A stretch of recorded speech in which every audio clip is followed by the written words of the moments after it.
Sullair, a Hitachi group company, is a leading manufacturer of compressed air solutions. It offers a whole good reman program. Compressed air powers more than 70% of manufacturing globally, from pharmaceutical to food and beverage, mining, and pipeline.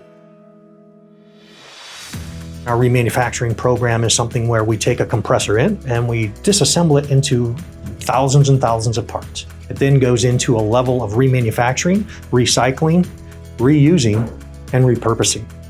Part of what we do for the remanufacturing is the saving of having to mine that iron ore out of the ground, having it trucked to a manufacturer who's then going to make it into steel panels, and then we have to weld it all up. We save all that by remanufacturing it.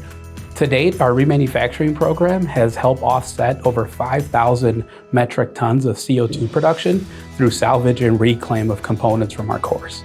We want to ensure that we're designing for second and third lives from the beginning. One of the main reasons why we're doing this is because of the climate emissions and all of the greenhouse gases that we're seeing. It's a wonderful feeling every day to wake up and knowing that you're doing something good for the planet and for our environment. Being part of the Hitachi group, that really fits into our core goals. Being green, trying to have a circular economy. It's not just us, and we're not the only ones that need to make changes to really achieve our sustainability goal.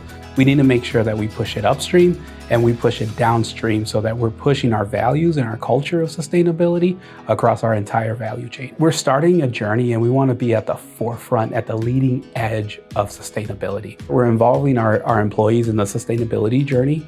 I want to ignite that passion across all levels of our organization so that we can truly drive to meet our sustainability goals. We're making an impact right now, but we want to expand that impact. The more we talk about it, the more we make it part of our day-to-day lives, the more they will be able to change the culture that we've seen in the past.